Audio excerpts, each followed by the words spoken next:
Hello, everyone, and welcome to the latest webinar in the Reuters Events Marketing 2023 series. My name is Sophia Gerard, and whether you're joining us live or tuning in on demand, I'm delighted to welcome you to today's discussion on how the future of digital marketing is being transformed by connected TV.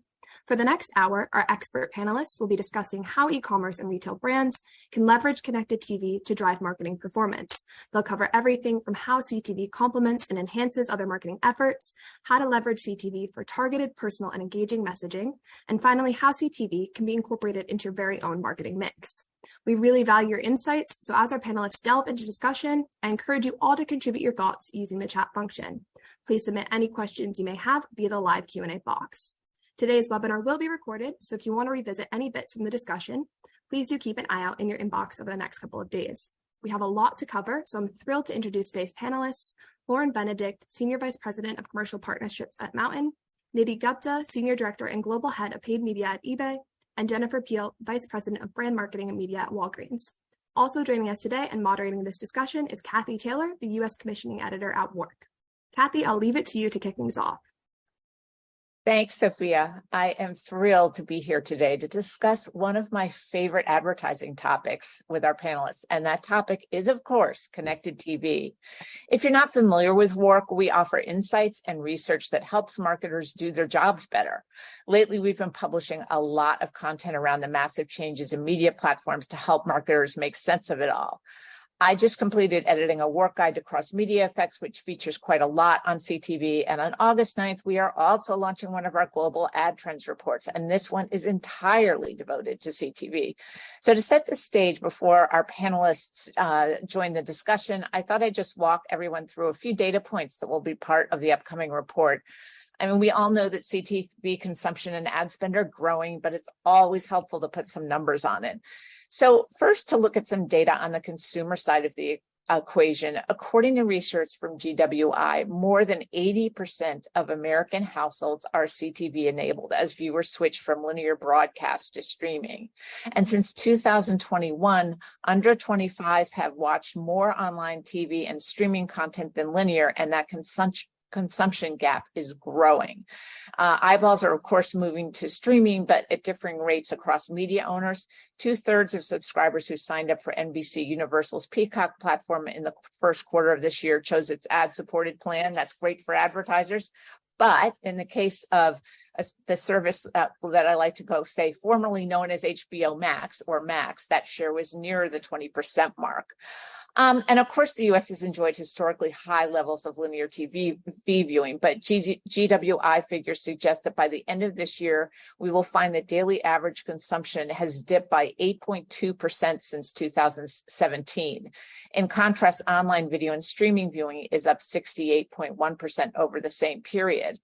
And lastly, let's look at some ad spending figures in CTV. Group M is predicting that CTV ad investment will reach $25.9 billion globally in 2023, and it's going to grow at a rate of almost 11% over the next 6 years. And interestingly, and this definitely speaks to what we'll talk about during the panel today, ad spend growth in CTV has been fastest in the retail category. And these brands have increased spend on advertising on over-the-top channels by 94.6% since 2019. That's a huge number. And that's according to data from us here at Work and Nielsen Ad Intel. But for the most part, CTV media owners are mostly competing for existing TV budgets rather than winning share of spend from digital channels like social or accessing new budgets as retail media has achieved. And I think we will hear a few insights from the panelists today, which indicate that this finding is by no means universal, but it is still a factor, probably because so many advertisers are still mainly looking to CTV for reach. And I just hope that gives us some context to what we'll talk about today. And with that, I'm going to start to talk to our panelists because it's about time we hear from them. So here's the first question. I'm going to give it first to Lauren and then to each of you, Jenny and Nidhi. Define CTV. Yeah, sure. So hi, everybody. It's really nice to be here. Thanks, Kathy. I mean, the stats that you just went through are kind of staggering. Connected TV household penetration, I think, is at 88%. So we're definitely beyond critical mass here. And, obviously connected TV, they're the devices that are connected by way of internet to the household by IP, and, obviously makes this large screen in the living room very digitally enabled and very addressable. And so the world that I play in when I think of connected TV video specifically, that comes in all shapes, forms, and sizes, long form, short form, live, on demand, delivered by OTT apps. We're really focused at Mountain on that long form episodic content. So think the Maxes, the Netflixes, the Hulus of the world, as well as, the growing fasts, the Tubis, the Plutos. It's sort of all of that long form episodic content. So that's really kind of the place that I think of when I'm really defining and talking about connected TV and the advertising opportunities. And there's just such a huge opportunity for brands to look at the connected TV landscape through the lens of a performance marketing channel. So growing from search and social, in addition to kind of playing in that upper funnel reach and frequency world. So excited to kind of dig in and learn a little bit too from the other panelists here. Okay, Jenny, I'm going to call on you now. What's your definition of CTV? Yeah, absolutely. I don't think it's too far off from what we just heard. So I think overall, when we think about video or really any channel, we start with the consumer experience. So when I look at video in total, I kind of split apart what I would consider those TV-like video experiences. They happen on the big screen. They are that longer form content with a little bit more of that leaned back experience. And then there's the digital video experiences, which are often on a mobile device, a little more lean forward, shorter form. So when I think of CTV, I'm really thinking about those digitized TV format that live in that truly TV-like experience, with the opportunity to apply kind of the best practices, principles, targeting that exists in the digital space in an environment that has historically been super effective in that TV-like video experience. Thanks. And Nidhi, I don't know if there's anything more to add, so I'm sorry you're last in this case, but go for it. Yeah, maybe I can give a little bit of context on why this topic is exciting to us here at eBay. So as mentioned in my introduction, I lead all of our paid media here at eBay globally.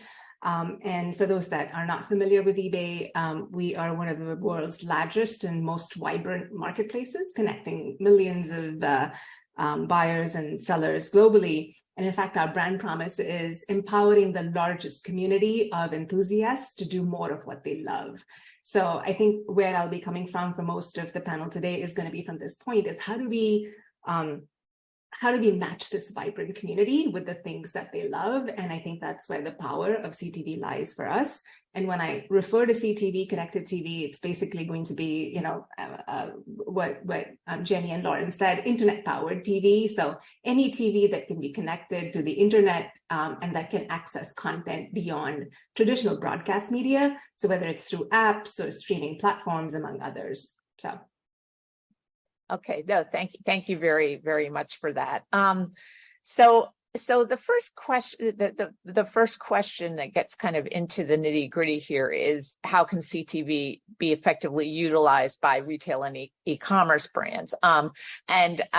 This is a great question because, as I referred to in the opening remarks, like a lot of people still think of this as a reach platform, and I'm not saying that's a bad thing, but for a lot of companies, it really makes sense to look down the funnel a bit. So Nidhi, I'm going to let you go first this time. So I hope you're fine. I had the mic last, and I think I'm going to build off of right where I left, which is, the enthusiast communities I was talking about. And this is where CTV is very effective and compelling for a brand like eBay, because we can utilize our first-party data pool, and we have an extensive data pool from our customer base and our social and other digital activations that help in building out custom audiences for TV buys. So yes, it's the additional reach, but I think it's that more precise reach, very targeted reach that we can't do on linear. Now combine that with the breadth of inventory that we have from trading cards to car parts to luxury handbags to watches to Barbies. I had to get that in, didn't I? Of course. So we're able to join our TV content relevantly to these diverse audiences looking for these diverse items in a way that then makes it a very powerful channel for us. And we can take into account all sorts of targeting that we usually do with programmatic. So considerations of occupation, of lifestyle, of interest groups, of life events, of kids in the household, purchase propensity, whether you're in the market for car parts or not. I mean, as I said, very similar to programmatic digital channels. So I think that is the one big unlock for us at eBay. Thanks for that. Jenny, I'd love for you to talk a bit next, and then we'll get a sort of a partner side perspective from Mountain after that. So.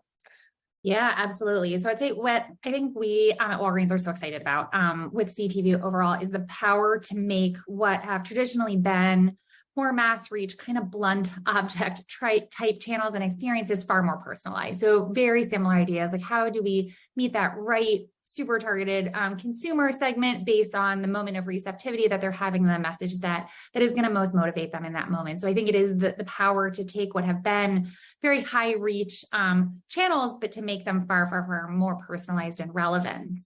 I think it also has kind of the flip side opportunity to take a highly performance type thinking and apply it in channels that haven't been able to be as performance driven. So the power to leverage almost a performance mindset and model with a format that has just been incredibly impactful for us. And I think that is something we see really across video formats and channels, is just the level of greater impact we have in video because we're able to communicate a deeper experience, because we're able to make more of a connection, and the ability to do that in a really performance driven way, I think has not only elevated it in terms of making our more mass reach efforts far smarter and more targeted, but also making our highly targeted performance efforts work harder because we're able to communicate more and in a more impactful way. So for us, it almost is the ability to connect across that funnel that has been so powerful. Well, it's so interesting because, I mean, historically in advertising, these two things as ad units have been seen as separate, and we increasingly are seeing them become the one and the same unit. So anyway, yeah. So Lauren. Yeah, sure. No, I mean, I definitely can relate and echo a lot of, what Jennifer and Needy have said, but coming from sort of the partner side, and Kathy, you mentioned it, we sort of look at it as almost like flattening the funnel, right? You can have brand and performance brought together into one, even though you can't click necessarily on a TV ad. Sort of the lens that we look through at Mountain and what our partners love to do is leverage the software to buy CTV through the lens of performance, whether it's ROAS or cost per acquisition. And so, there's a lot of discussion going on in the marketplace about alternative currencies and holding this medium accountable to new measurement tactics. And that's really kind of the way that we're focused on partnering with our advertisers. The other beautiful part of kind of what we're trying to do is make CTV more accessible to brands that are, kind of up and coming or smaller marketers, those direct to consumer brands that have started in search and social and want to drive, find new audiences and, use the power of sight, sound, and motion to drive a bigger impact. And so we've actually found that 66% of the advertisers we partner with are first-time CTV buyers. So they're coming to us and they're using our third-party data to prospect and find new audiences. They're also using their own first-party data to retarget and have loyalty campaigns and drive repeat transactions. So there's a lot of different tactics that they're using to leverage, that the brands that we partner with are using to leverage CTV really through the lens of a performance mindset. So very much in line with the other panelists and kind of what we've been talking about. Well, thanks. Yeah, it's kind of fun to be in an environment where TV is sort of for everybody. I just think that's really exciting for a lot of reasons.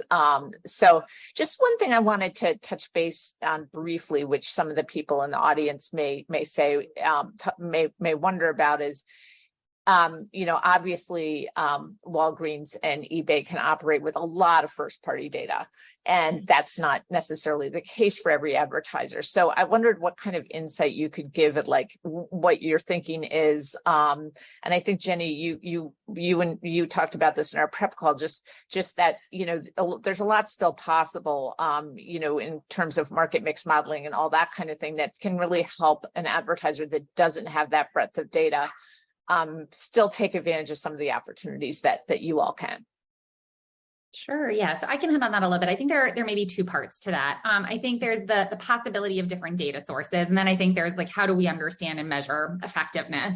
So I would say, yes, we are very lucky at Walgreens. We have a lot of great insight from our first party data. We absolutely believe in the power of that. We also think there is power in the possibilities that come from other sources of data, whether it's second party, third party, et cetera. So I think even for brands that may not have access to their own first party data, there are always signals, cues, triggers of relevance that we can be leveraging, even if they're not our own. And obviously, we feel very passionately about the ones we have inside our walls, but we also believe that there are others that also can be leveraged well. And we use those and certainly encourage others to as well.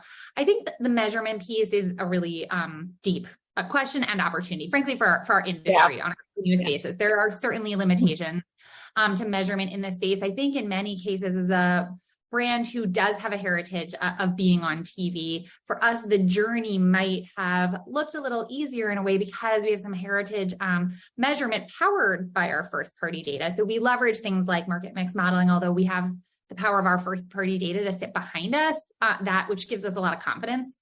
And that data that enabled us to really almost treat this as a new format, new channel coming into the mix and compare it against historical performance. So we were really able to look across channel to say, where am I driving the greatest business outcomes? And that, I think, to me, was really what enabled us to make such a transition into like all digitized TV formats, was frankly just proof of performance, testing, learning, scaling, and expanding spend and investment and activations over time. And we do absolutely take a test and learn approach. But I think the ability to come in with metrics and measures that were validated over time, that are powered by data we trust, was actually a critical part of just driving confidence in the overall transition from maybe linear TV formats into digitized, as well as the continuous calibration of most effective performance channels too. So I think having that cross-channel measurement and confidence in that, it is really critical to validating how much, how often, how far into this space we each go. Yeah. So thanks, Jenny. So Nidhi, your thoughts on kind of the first party data and what would you do without it? No, you don't have that problem. So I'm not going to make you answer that quite that way. Yeah, it's quite the reverse actually, because we do extensively use our first party data. I mean, just to bring it to life a little bit with some very specific examples, like, for our pre-loved fashion shoppers in the UK, we'll overlay, our first party data with data from partners such as Axiom to create a bespoke audience for users that have an interest in fashion and pre-loved in particular, because we can even go down to the level of who's shopping from secondhand stores, charity stores and such.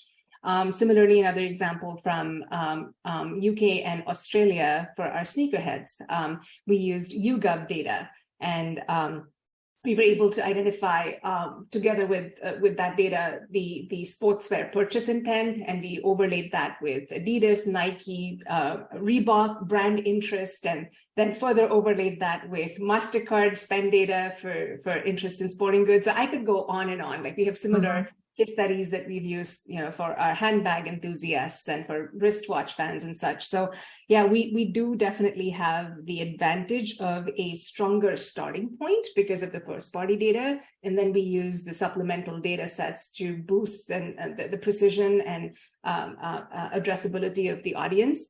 But I think at the end, we end up in the same place, which is how do you measure the effectiveness, which I think is a challenge, opportunity for I think everyone. And at the risk of repeating some of what's already been said, it is, the MMM is a model that we've been using. Obviously using econometrics to isolate the impact of each channel. And then there are certain measures like, of course, impressions and engagement via visits to bespoke landing pages and such that help as well. And finally, also using survey data is one that we look at extensively after we run a campaign, and we look for signals on intent. So we poll for questions around intent of taking an action, making a purchase. We even poll for perception-related shifts. So is trust higher? Is price competitiveness higher? So those are sort of the ways that we are looking to triangulate the effectiveness of the channel. Thanks so much. One thing that I've talked about with Lauren in the prep call was audience discovery and how important CTV is for that. And so I'd love to, have you walk us through, Lauren, what some of the possibilities are there to kind of use it to discover audiences that may have not been apparent at the beginning of an advertiser's engagement with CTV. Yes, sure. I think, the beautiful part about CTV is, and obviously KPIs vary by campaign, but we do have the ability to hold this medium very accountable, and there's less of a delay than maybe our old-fashioned kind of linear, friends. And so, the beautiful part is this is a great, sort of testing ground for audience discovery. And we've worked with many brands who have used the platform both to prospect and retarget new audiences. And when combined, we actually see the results exponentially increase in terms of ROAS, and also, site traffic visit. But the specific example that Kathy and I had spoken about is for Rumpel, which, if you don't know the Rumpel brand, they're direct-to-consumer durable outdoor blanket company, very much highly associated with the core audience, their high-value audience. When they started partnering with Mountain,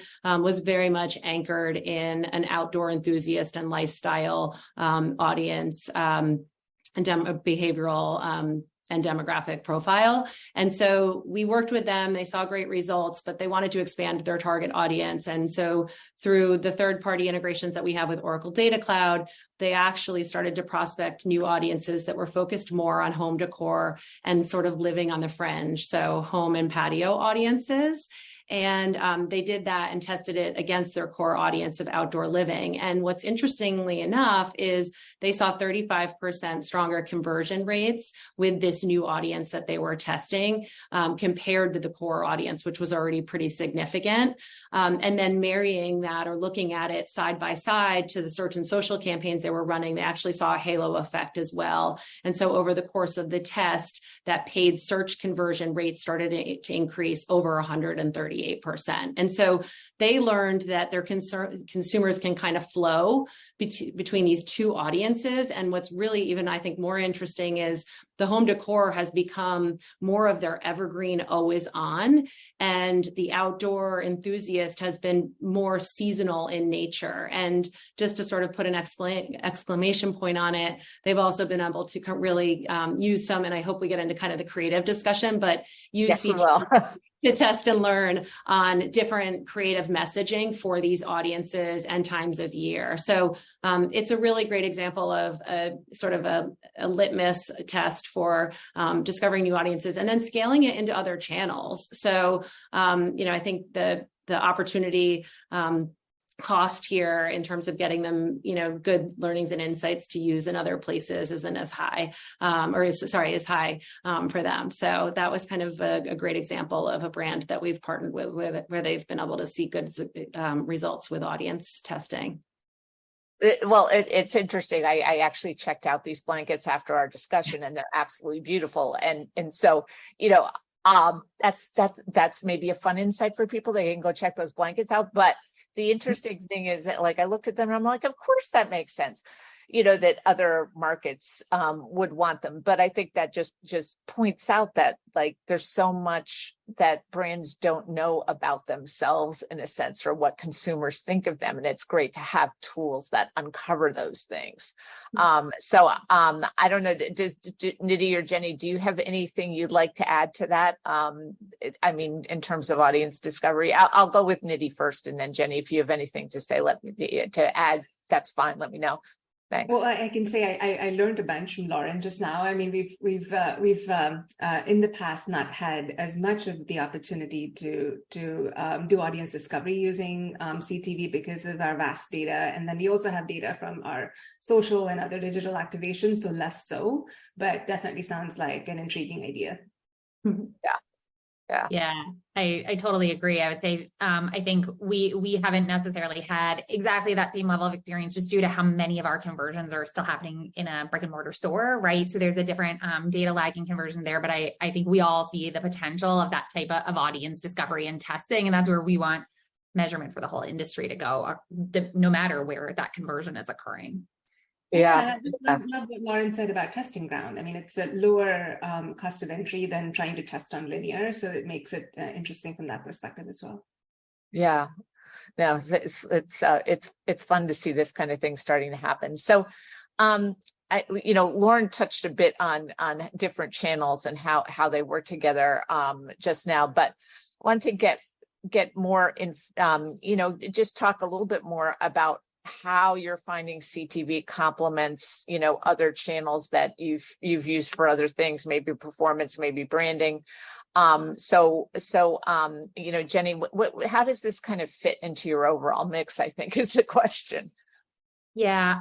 So it honestly fits in a couple of places for us. And we are a very big at Walgreens, big believer in video. We've seen immense success with it. So I think where we really started with CTV was in migration out of linear and into digitized formats. Like we certainly know that is where our consumers are going. We have been on that journey for quite a number of years at this point. So in many cases, that has just been continuing to recalibrate our mix and seeing this as a far more personalized, targeted, relevant way to execute that. So for us, that has really just meant kind of continuing to pivot that mix and leveraging the audience strategies we use in some of our other digital channels. We've also really tested into how do we leverage CTV to households that are underexposed to linear. And we've seen great success in terms of driving incremental reach and really high ROI. So for us, that was almost the starting point. I think where we're really going right now is one, continuing to accelerate the different platforms, partners we use in the space and really start to optimize there, but also to really dip into the programmatic execution portion of it, which is much more taking a page from what we're doing in a huge part of our plan, which is far more digital and far more performance focused. And for us, it's really about continuing to test and learn into the best activation path there. So I think in many cases, we started in one spot and we're going to continue on that journey, but we also want to continue to test into like, how does this potentially work harder, complement or halo to some of those performance efforts as well. So we see it very much as a journey that we have been on and will continue to be on. And it's an area that we are rapidly accelerating almost across our funnel. Because I think to the point made, like the funnel has collapsed. So we almost don't even think about it that way anymore. For us, it's really about the outcome we want to drive. And we're able to see both great outcomes from like an incremental reach standpoint that translates to action, as well as in like an immediate conversion action. Mm-hmm. Mm-hmm. Thanks. So Nidhi, like, how are you integrating this into your larger mix? It's interesting how Jenny talked about using CTV to reach audiences that traditionally linear would not have been able to touch. So we actually have a very similar case study at our end where we very specifically used CTV to reach light TV viewers. And the interesting thing was that we were successful in reaching about mid-single digit more audience using CTV, but then it was also at 20% of the cost per week than we would have had to spend with linear. So it's an interesting complement to our full funnel mix. And we definitely do believe in full funnel at eBay, all the way from upper mid funnel, traditional digital brand building media to lower funnel performance, search and display, social, affiliates, all of that sits within the media organization. So we love when we get the incremental reach that we can't find through other channels. And then we, of course, love when it's even more cost effective. The full funnel nature of it is especially exciting because we're actually targeting or in discovery now to go down the funnel and use CPA platforms through affiliate networks, still in discovery, so not able to share much more than that, but we're trying to apply CPA models to certain CTV efforts. So we'll see how that goes. And the MMM model is the one that we look at for overall the benefit and the effectiveness and the impact from one channel, but also the interplay with the other channels. So, the hypothesis and observation so far is that when we do add CTV or, similar to linear, actually, if I'm being honest, it lifts the other channels as well. So that's where we keep an eye on the mix and the interplay between the channels, to your question, Kathy. Well, it's interesting, having just come off this cross media report, that it's a very complicated space. But one of the things that there's one very simple piece of advice that seems universal, which is more channels is better. But one reason that is that the individual channels add up to more, more when they're integrated together. That they work in consort. So I think, Lauren, you and I talked about that a bit, but I did wonder kind of what you're seeing, because you work with so many advertisers about how they coordinate things across channels. And also, obviously, you've seen this movement of advertisers from social and search laddering up to CTV. So what's your perspective on the media mix you're seeing? Sure. I mean, yes, I think more channels leveraged the right way, of course, will yield higher results. And, obviously looking at frequency and looking for incremental eyeballs is a very, very smart tactic. I'd say what we've seen, because the Mountain platform is so rooted in performance, advertisers come to us and set a KPI, whether it's ROAS or cost per ac, whatever be that KPI. And that's how the AI is optimizing against the KPI or the business outcome that the advertiser wants to achieve. And how we do that is, for another conversation. But I think what's very interesting is we have an integration into Google Analytics, and we can integrate into kind of the media mix models that are custom to the advertisers that we're working with to really do a side-by-side of CTV to search and social. And we do it against the metrics that I mentioned that are, performance led.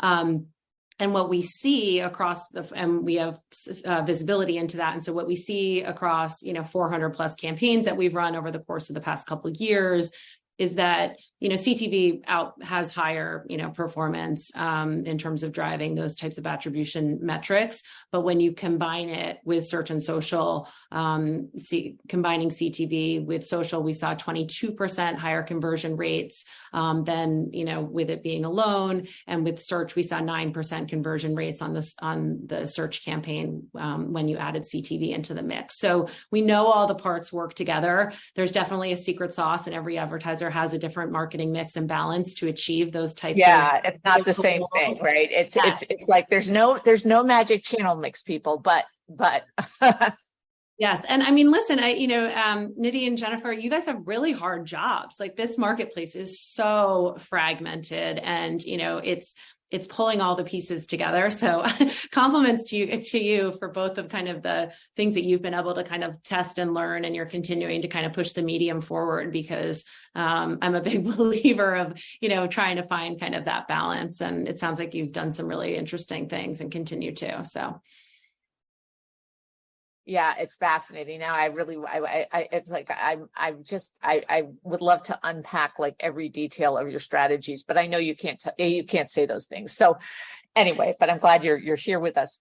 So I'm going to pivot a little bit to the topic of creative, because one thing that's really interesting is that obviously you're able to target at a more granular level, but doing it to its utmost means being customizing creative. And that's really hard. And maybe this is partly where we should, discuss AI and how that might be helping things. But I wanted to get your perspectives on how you're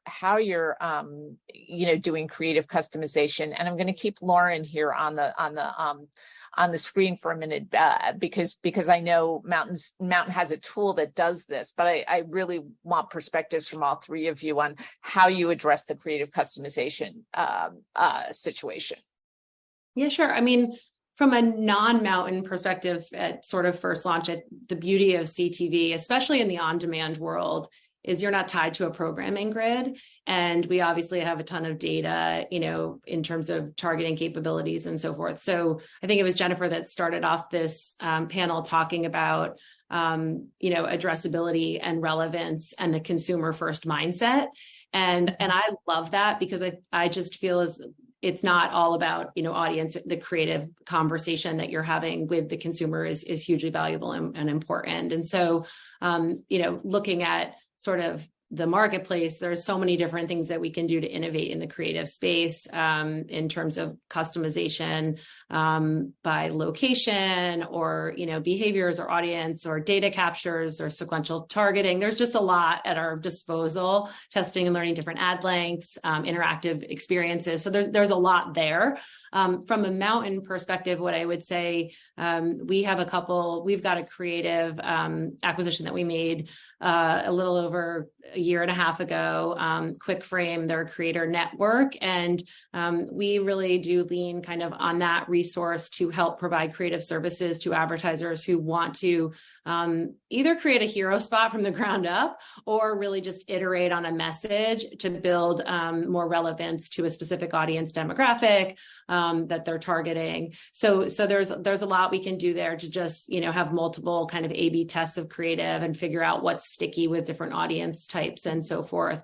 Where AI comes into play is sort of a new tool that we're bringing to market that will help smaller, probably any advertiser size, but brands that really need a little bit more support with editing on copy or, iterating and kind of really building out creative assets. So I think there's a lot of different use cases in terms of the creative opportunity, but this is just a really good opportunity for us to understand the audiences we're targeting to, advertisers are speaking to or with, and what messages work, but also I think just in the marketplace in general, just the innovation that can be behind the space and what we have to do to bring to market is exciting.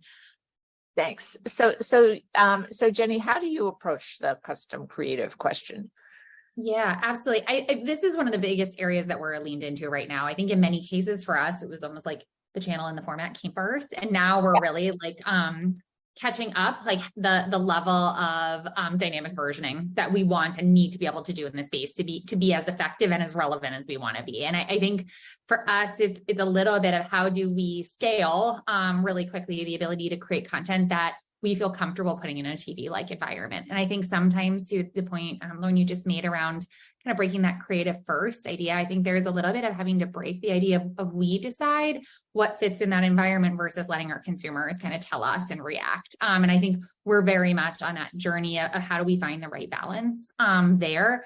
But for us, I think it's really about taking principles that we've been super comfortable with in more performance spaces and elevating them into an environment where we used to have a very different approach to creative, and really getting comfortable with dynamic versioning, getting comfortable with kind of giving some freedom for us to continue to iterate. And I think we are very much still on the journey of fully living into that, but it's one of our biggest priority areas. And I think one of the biggest questions as we think of the industry in total, as this becomes more and more and more of the contact points that we all have with our consumers. How do we continue to evolve, grow, and scale creative in total to better start with that multitude of different needs and personalization is the challenge versus kind of starting from kind of that big, beautiful single piece that then you iterate off of. And I think we are still on the journey of all of that scalability. Thanks so much. So Nidhi, you at eBay have such an interesting perspective on this, I think, because it's like you almost have like a watch store and a sneaker store and all that kind of thing. So how do you how do you, how do you incorporate all those elements, and how do you go about your creative approach when there's so many different segments you could play with? Yeah, so we're definitely sitting on a mountain of opportunity. No pun intended, Lauren.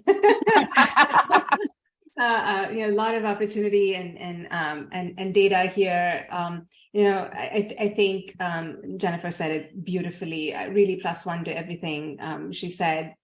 The importance is evident.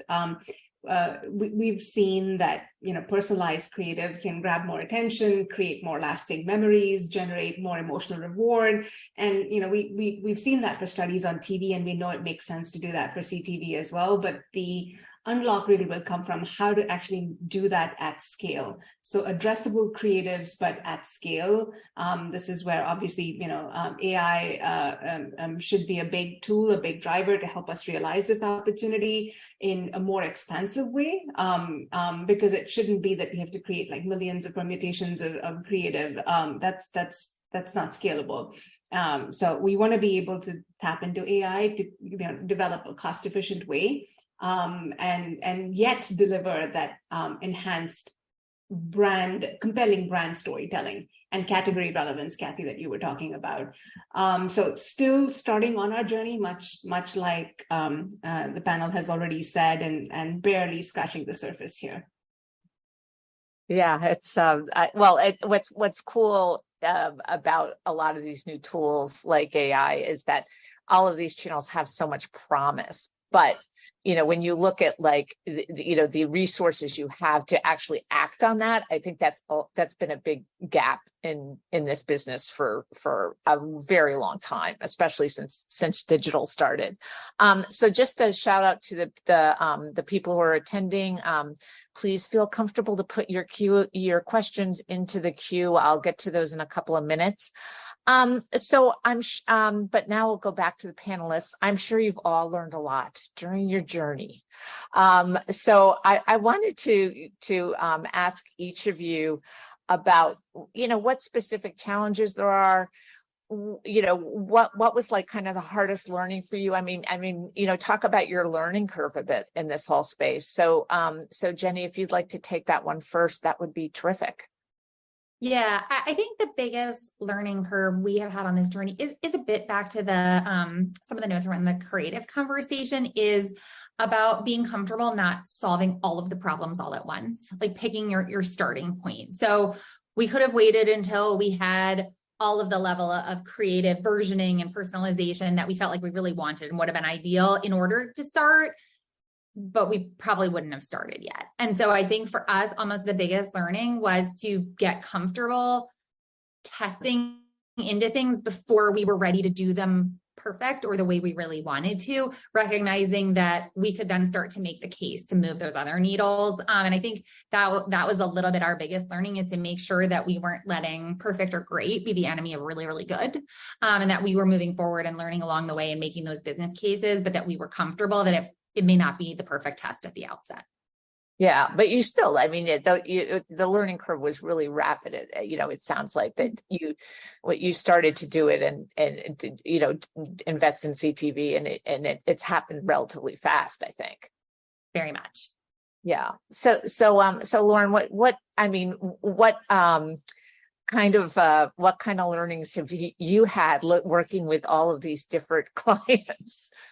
No, it's a really good point. And oftentimes the marketers that we're talking to, and even just, in my experience growing up in this space, it's sort of rooted back into what is the KPI? What is the goal? How are you planning to use this medium? Because oftentimes we'll see someone come in with a goal that's maybe very different than the way they've set up to execute a campaign. And then sort of they're trying to quantify the business results, maybe against the wrong marketing channels. So it's really trying to understand, is this a platform that you're using as a upper funnel reach frequency play to find, the light TV viewers or the cord cutters? Or is this, essentially something that is really being used to drive those bottom funnel metrics and results. And sort of based on kind of that, how are you structuring the campaign in terms of the audience that you're building and designing against the campaign? And then what is that creative messaging? And the reason why I'd say that's been really consistent through the course of my career, even back in my Hulu days when, streaming was just starting to kind of grow. We often at that time got lost in the middle of, are you digital? Are you TV? How do we quantify you? Where do we put you? And I think CTV is very much becoming this, mass medium. It's very convergent channel where at some point, all video will be video. But, right now we definitely are in this space where currency and measurement and understanding kind of where to put CTV in the overall marketing strategy. And, cheers to Nidhi and Jennifer for really having a very concrete, structured plan. But oftentimes I'd say the first time CTV buyers are trying to kind of figure out the quantification and the right tactics to deploy. So that's been kind of my experience, and hopefully that's helpful. Yes, that's great. That's great. So Nidhi, have you learned anything about, how was your learning curve these days?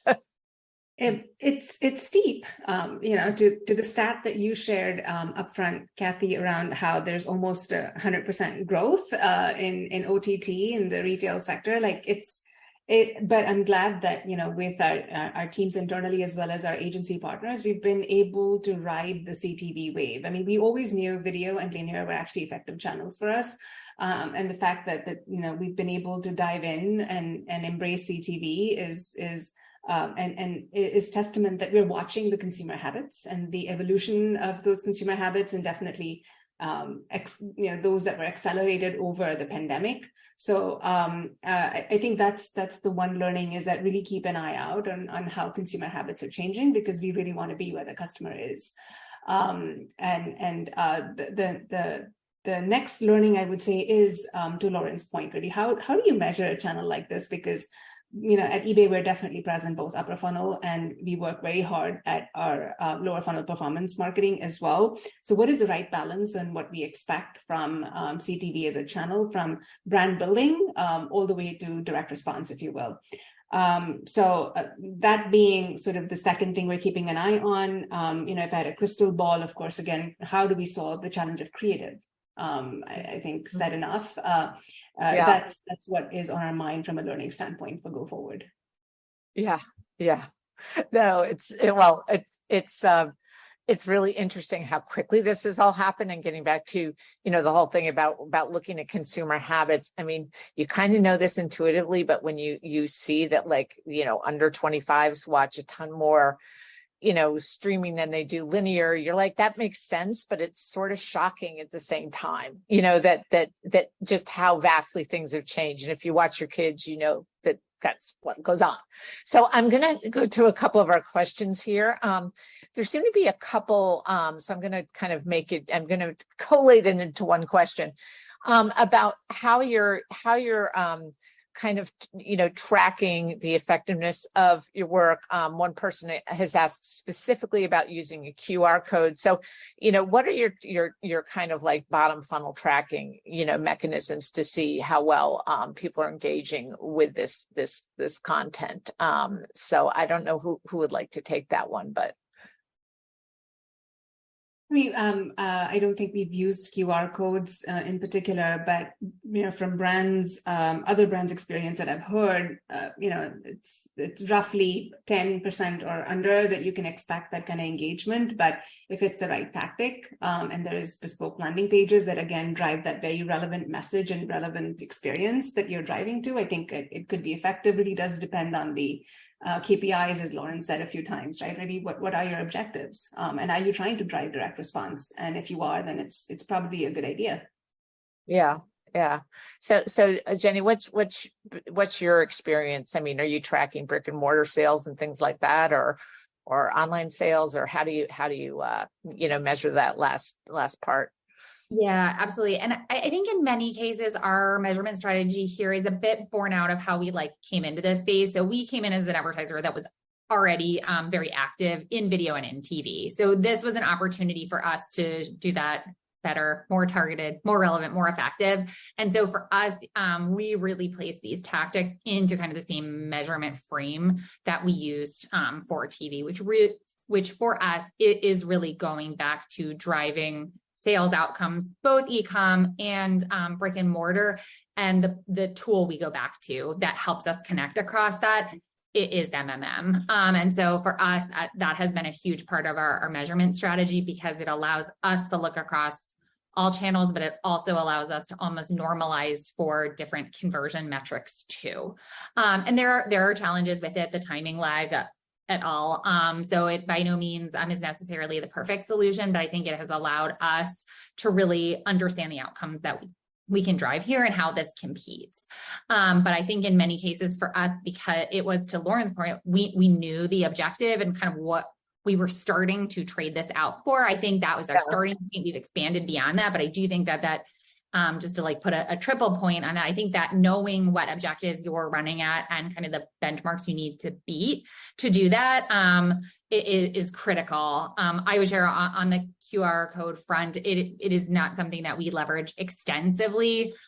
We do leverage them choicefully, not necessarily in this environment, but in other ones where we do, have different needs to drive folks to that direct response location. But for us, it has been primarily MMM here because it enables us to look across everything. Yeah. Thanks. So Lauren, I'm sure you have kind of a good perspective on this. Sure. You must see a lot. Yeah, we tend to not have a lot of our advertisers leveraging QR codes through the Mountain UI when they're partnering with us, mainly because of the proprietary way in which we track and track attribution. And, we know the majority of consumers have one of these devices in their hand. So, from CTV exposure, we're kind of looking at, the consumer action that's happening typically online or in-app in terms of conversion, and using a deduplicated methodology to make sure no other paid marketing channel has come into sort of contact with the consumer before we're counting any sort of action as attributed to a Mountain CTV ad. So based on kind of that proprietary methodology, we're optimizing against in real time the highest performing channels based on the KPI or the business outcome that's been set by the advertiser. So the need for QR codes isn't as important for us because of the way we're tracking performance. But it's not to say that they aren't valuable, especially, in a lot of advertiser campaigns, because we used a lot of them in my previous life, and we saw receptivity to them. But in terms of how we're looking at performance, we're really trying to use a deterministic methodology that is, deduplicated and highly conservative in terms of the way we're crediting CTV as part of the rest of the marketing mix. And so that's kind of the way that we're taking advantage of, looking at measurement and engagement from, exposure to action taken in web or app specifically. No, thanks. I think that's really helpful information. So thanks all of you for sharing that. So I'm going to take one more question, and then we're going to have to close up soon. So answer this one quickly. What's the panel's take on fast channels? Does anybody want to address that one?